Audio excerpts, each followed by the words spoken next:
Hello, everyone, and welcome to Season 35, Episodes 3 and 4.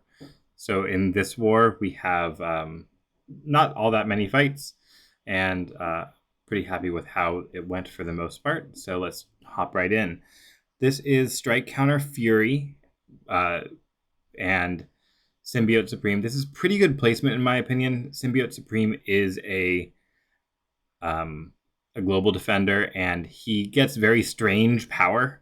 That right there might have been dangerous, and I'll get to that in just a second. But he gets very weird power, and so because of power struggle and strike counter fury, this fight really can get away from someone if they're not being careful. That said, it's really not that big a deal for Mr. Negative to handle this. He just kind of controls the power game. I let him get a couple furies. I'm not trying to build to my SP2 at all, and it just works out. You can make this fight really easy by starting with a power start 1 and just going ahead and throwing that SP2 to kill it off, but you can see I ended that fight without taking much at all in the way of damage. There was that moment.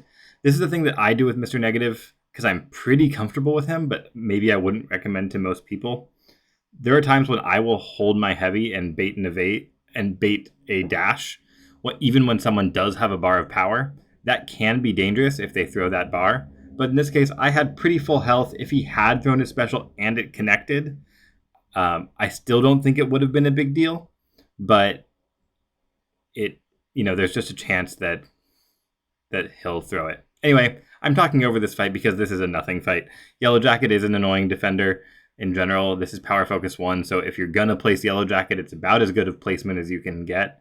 But it's just not, it's not an interesting enough placement. It's not a hard enough defender. It's not a hard enough node. You can see it does have brute force on it. So right there, I go in, use Shang-Chi to grab that opening that Yellowjacket was refusing to give me. And now I'm going to let him build a couple of Furies just to get to that SP2. I forgot that a 5-hit combo actually stuns, so I could have just gone straight in with that giant SP2. But even unboosted, Shang-Chi's going to end that fight, no problem. The Furies building on him weren't a big deal. And the real only risk from that fight was if I got power stings on me, but Shang-Chi can cleanse them, so really, really nothing there. This was probably the fight that I thought the most about. So this is Black Widow Clairvoyant, who is a global defender, and it's on steady build-up unblockable. So if you have 3 debuffs on you, she's going to go unblockable until they all fall off. And she's going to put 5 every time she throws a special. So what do? We use Mr. Negative, and we just prevent her from throwing a special in the first place. You could also do this with like Punisher 2099. You could just prevent her from throwing a special at all, ever. Works exactly the same way. But you can see here, 16, I had 16 dark energy through it, and she has 1 bar of power now, but she's never going to get to throw it. So it doesn't matter that she would be unblockable for basically the rest of the fight after throwing a special if she never throws a special. So, neener, Black Widow Clairvoyant. I don't know. I was thinking maybe I needed to bring someone bleed immune or all sorts. I was thinking all sorts of things, and I was like, whatever. Just don't let her throw a special. It's fine. So here we have a matchup that we've seen a couple times now. Mr. Fantastic versus Dragon Man. And it doesn't matter what node it's on, it's the same fight. I don't really understand this placement. I don't really understand this placement. Maybe it was diversity, maybe it just, they wanted the good spots for Dragon Man for other champions, which is, a fine decision to make. But I can parry. That's a big thing with Dragon Man. And Mr. Fantastic. So I can parry, I can throw my specials freely. He's not going to put extra debuffs on me, so he's never going to go unblockable, except, if he throws an SP3 or something or knocks me down. So just keep it rolling, try to bait that last SP1 so that I can get my increased combat power rate, all that stuff. I am backed into the corner. Don't love that. And Dragon Man's specials just take up a lot of room. Right there, I held my heavy just a millisecond too long, and it really got me in trouble here. I'm not boosted, and if this were a real war season, I probably would be. But you can see that I held that heavy just a millisecond too long. He dexed out of my heavy. That let my pre-fights fall off. Just was not a good situation. And all that stuff I said about not having 3 debuffs on me, well, I have 2 on me right now. Don't really know where the third one would come from, so it's probably still safe. Anyway, it's a safe fight. If I was boosted, that wouldn't have been a problem fight at all. But that's the second or third time I've taken Dragon Man with Mr. Fantastic, and it's gotten closer than it should have, is I guess the only way to say it. In any case, moving on. So here we have the next war. I didn't have anything on the mini island for that war. So here we have the next war. This is Hazard Shift, Incinerate, and Poison. You can see I'm using CGR here. CGR is only Incinerate immune, not Poison immune, so I do get that poison on me. It's actually doing a lot more damage than I thought. I don't know why that heavy held for so long. It was very strange in-game also. I do have a Cosmic Power Boost back on as well. Took more damage than I thought I would because I did get that 1 poison on me. Pretty surprised about that. Oh, you know what it is? It's the fact that it's Void, and it's the Schadenfreude node plus Void in his passive damage. That's what it is. That's why I did so much damage. Pretty good placement now that I think about it. But we did get out of it, no problem. So this is Havoc. CGR does have an armor up in his kit. So this is a doable fight for sure. But, well, I'll just leave that thought there. As I was playing this fight, I was thinking, like, maybe I'll let myself get tagged to get the armor up. I do have Ghost Rider on this team to extend the length of my Furies. But I was really confused in this fight. So you can see that he has an Indestructible on. I did not notice that Indestructible in the fight. I did not notice that Indestructible in his kit. It was right around there that I realized what was happening, that there was Indestructible. And I was like, all right, well, that's a buff. As long as I get to 5 buffs and get the Damnation off, I can get that Indestructible off, and then I can start doing my damage. And so I had this SP3 in it. I was very surprised that it just straight up killed him. Anyway, I did take, I believe, 1 pop of damage from Havoc's detonation, but obviously CGR was able to survive that. So here's Apoc versus Sauron.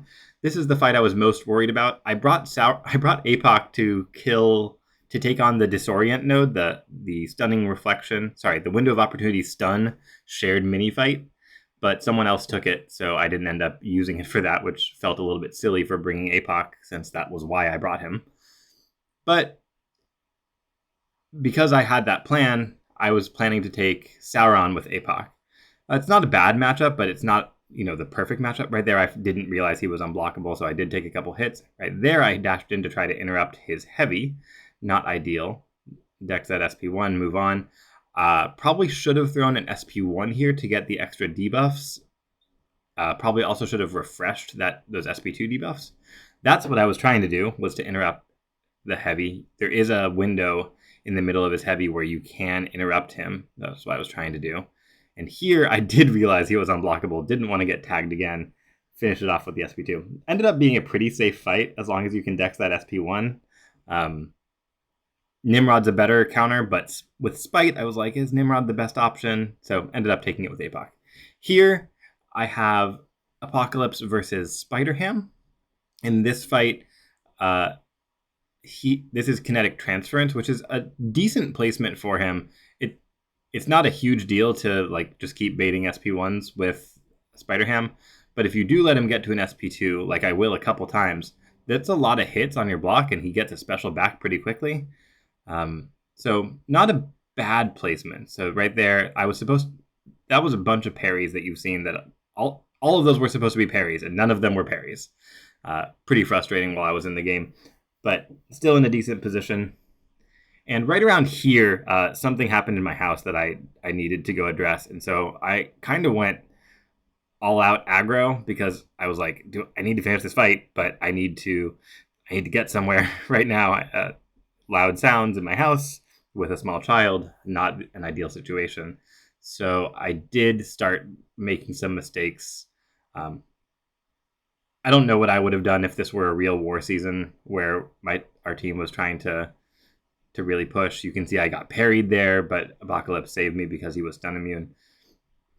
So really trying to just throw those specials as soon as I get them, keep him from building up any spider nonsense, and get him to throw these SP1s, which he's been pretty stingy with, unfortunately.